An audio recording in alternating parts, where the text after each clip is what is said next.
Professor Felix drifted at the front of the elite xenobiology lecture hall, his translucent body flickering with displeasure.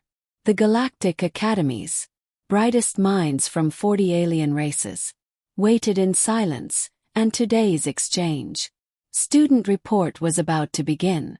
Class, Felix announced, his telepathic voice laced with poorly hidden scorn.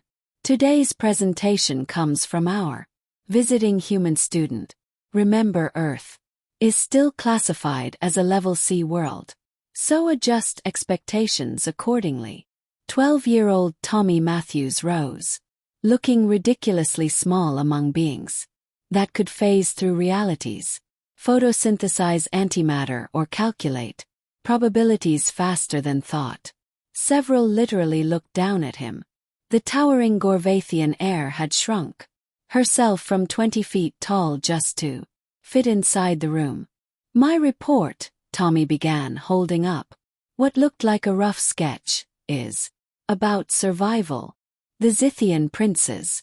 3 mouths curled into mocking smiles. Survival. Humans perish from tiny temperature changes. You need constant oxygen. You can't even regrow a limb. You're right, Tommy said brightly. We're fragile. Practically everything kills us. He lifted his picture. Child's drawing of Earth. Our own planet tries to wipe us out. Wigs. Hurricanes, tornadoes, volcanoes. Microscopic organisms that eat us alive. Predators that hunt us. Even our sun gives us cancer if we stand under it too long. The class exchanged amused looks. The Krillian, who thrived in spaces void, actually chuckled. But here's the thing, Tommy continued, his voice gaining strength. We're still here. Do you know why? He pulled out another drawing, stick figures holding hands.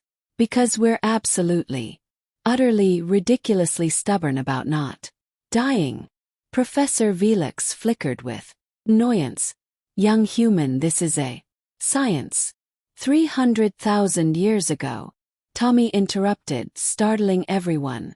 Our ancestors were prey. Everything ate. We had no claws, no venom, no armor. We couldn't fly, couldn't breathe. Underwater, couldn't even outrun most animals. He showed another sketch, a cave human facing a saber-toothed cat. So we did what no logical species would. We looked at danger and said, no. Not with gifts from evolution, but with sheer refusal to quit. The room grew silent. We couldn't grow claws, so we chipped stone into blades. We couldn't grow fur, so we stole it from predators. We feared fire, the destroyer, so we captured it and made it ours. He displayed a tablet of human history, the violent images making some students recoil. We fought a war against our own planet the entire time we've existed. Ice ages. We beat the cold by inventing clothes, beasts. We became the apex out of spite. Plagues. We declared war on death itself and invented medicine. The Voran student, famous for strict logic, objected. This is irrational. One cannot reject natural selection. Can't we? Tommy grinned. We have people living in crushing ocean depths. We have communities in Antarctica where the cold should kill us instantly. We have humans floating in orbit, living in metal boxes we built because someone dared us not to. Look. He showed an image of the International Space Station. We're a species that can die from tripping wrong, yet we strapped ourselves to explosions and walked on the moon. The lecture hall's mood shifted. Even Felix had stopped hovering, settling to the floor, listening closely. And here's the true lesson, Tommy said, his childish tone now carrying gravity. Every species here was given special gifts by evolution. You, he pointed at the Zithian, thrive in radiation. You, to the Krillian, live in a vacuum. You, to the Gorvathian, control gravity. But when nature gave you solutions, you stopped searching for new ones. You accepted limits. He lifted one final drawing, Earth, surrounded by stars. Nature told us we were weak, temporary, fragile. We said, no. And we've spent 300,000 years proving it wrong. Not by adapting, but by refusing to accept barriers. Well, weapons. We forged them. No defenses. We built armor. Can't survive in space. We carry our world with us. Every wall you call final, we see as a challenge. The boy scanned the room filled with creatures immeasurably stronger than. That's the difference. You evolved to fit your worlds. We evolved to look at any world and say, we'll figure it out. You adapted to the cosmos.